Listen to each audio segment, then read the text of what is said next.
想象一下哦，有一颗药丸哦，它的成本连一杯手摇饮的1%都不到，而且在全世界已经安安全全的用了超过60年，听起来超级普通，对吧？但最扯的是，这颗原本用来控制血糖的平价老药，现在竟然成了 Silicon 股的科技巨头，还有那些长寿狂热者每天早上必吞的抗老圣品。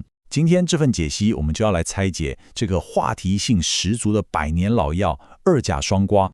所以大家肯定会想问这个最核心的问题：一颗100年历史、便宜到不行的糖尿病药物，难道真的能帮我们战胜死亡，成为抗衰老的圣杯吗？还是说，这根本只是硅谷精英们炒作出来的一场医学狂热？说真的，科学界给出的答案绝对会让你跌破眼镜。为了把事情搞清楚，我们今天会分成5个部分来看。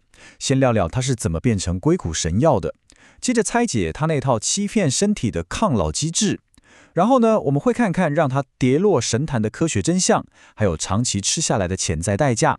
最后再带大家看清精准抗老的真正未来。第一部分，硒谷的长寿神药。我们就先来看看这颗老药到底是怎么从平凡无奇一路走上神坛的。这真的是一段跨越100年的奇妙旅程。早在1918年科学家就从一种叫法国紫丁香的欧洲传统草药里发现了它的活性成分，然后在1922年正式把它合成出来。时至今日它已经是全世界治疗2型糖尿病的黄金标准第一线用药了，全球有超过1.5亿人正在吃。你想想，一个帮了上亿人的老药，怎么会突然摇身一变成了大家口中的抗老之王？这背后到底有什么科学根据？第二部分，欺骗身体的抗老机制。其实科学家发现，人类会老，本质上就是细胞里的能量代谢失去平衡，加上一堆废物堆积。而二甲双胍的作用，刚好完美命中了我们对抗老的想象。用白话文说，它就像是一种热量限制模拟剂。那它在微观下到底是怎么运作的？其实它就是在欺骗你的身体，让细胞以为你现在正在断食。首先，它会稍微去抑制一下细胞里的发电厂，也就是粒线体。这时候细胞的能量警报就会大响，把一个叫做 AMPK 的蛋白激酶给叫醒。你可以把 AMPK 当作是细胞的能量总司令。总司令一醒来，发现能量不够了，就会马上下令关掉一个叫做 mTRRO 的通道。这个 mTRO 就像是细胞生长的油门，但同时也是加速衰老的油门。一旦把这个衰老加速器给关了，身体就会启动最后也是最关键的一步——细胞自噬。到底什么是细胞自噬作用？简单来说，你的细胞里面本来就有一个超强的资源回收中心。当身体以为现在能量不够，面临生存危机的时候，它就会开始自我大扫除，把细胞里面那些老旧的垃圾啦、坏掉的蛋白质全部吃掉，然后回收再利用。这就是自噬作用。靠着这个内部垃圾处理系统，身体等于是帮自己做了一次深层清洁，老化速度自然就慢下来了。最猛的是，这可不只是纸上谈兵，一些观察性研究跑出了一个让人下巴掉下来的数据。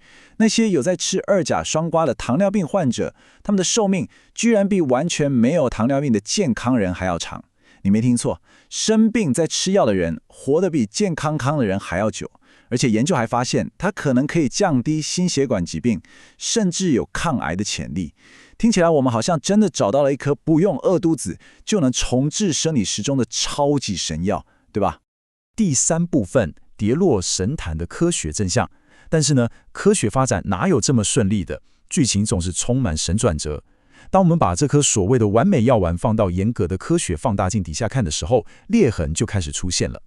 带领 TAME 长寿临床试验的权威乃尔·保兹莱博士说过一句很有分量的话，他直接挑明了说，二甲双胍不是给年轻人吃的。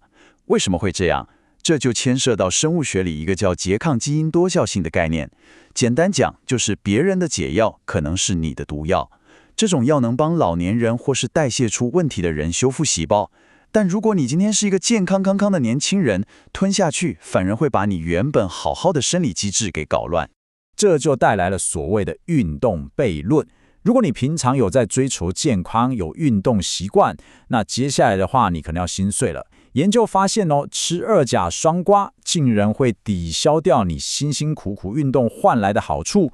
它不但会阻碍你的肌肉生长，还会降低最大摄氧量的提升幅度，也就是让你的心肺耐力变差。如果你是个热爱健身的人，吃这颗药根本就是让你健身房里的汗水直接白流，完全不划算啦。那科学界的认知到底是怎么大翻车的呢？2026年发表的 Intimate 临床试验直接投下了一颗震撼弹。过去在几十年，医学界一直以为二甲双胍是直接去修复了细胞的胰岛素阻抗，结果最新最严格的实验一看，错了，它根本没有这个直接效果。现在科学家才发现，它其实是透过改变你的肠道菌丛，然后去刺激一种叫 GDF15 的食欲抑制激素来发挥作用的。这代表什么？这代表就像到了今天，我们对这颗百年老药到底怎么运作的，还是有点在瞎子摸象。其实我们根本还没完全摸透它。第4部分，长期使用的潜在代价。除了那些还没解开的谜团，我们也必须很现实的面对一件事：如果你把它当成日常保养品天天吞，那是会有代价的。它绝对不是什么免费的长寿通行证。这里的 7% 是什么意思？长期吃二甲双胍会去干扰你身体对维他命 B12 的吸收，大约有 7% 的人会出现 B12 缺乏的状况。